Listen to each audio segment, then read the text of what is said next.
సత్యసాయి జిల్లా మడకశిరలో MP Parthasarathi, MLA MS రాజు అంగన్వాడీ కార్యకర్తలకు సహాయకులు ఉద్యోగాల నియామక పత్రాలను అందజేశారు. ఇక ఆర్ఎన్పి అతిథి గృహంలో నియామక పత్రాలను పొందిన అంగన్వాడీ కార్యకర్తలు వారిని ఘనంగా సన్మానించి కృతజ్ఞతలు తెలిపారు. ఈ సందర్భంగా సిడిపిఓ నాగమల్లీశ్వరి అంగన్వాడీ కార్యకర్తలు సహాయకులు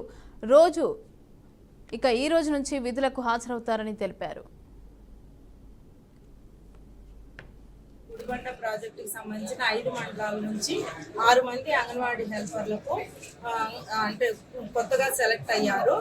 వాళ్ళకి అంగన్వాడీ హెల్పర్గా సెలక్షన్ ఆర్డర్స్, వాళ్ళు జాయినింగ్ ఉత్తర్వులు కూడా ఇవ్వడం జరిగింది. ఈరోజు ఎమ్మెల్యే సార్ చేతుల మీదుగా వాళ్ళకి సెలక్షన్ ఆర్డర్స్ ఇవ్వడం జరిగిందనమాట. కాబట్టి వాళ్ళు ఈ రోజు నుంచి ఉద్యోగాల్లో కొనసాగుతారు. మడకశిర ప్రాజెక్టు మరియు గుడిబండ ప్రాజెక్టు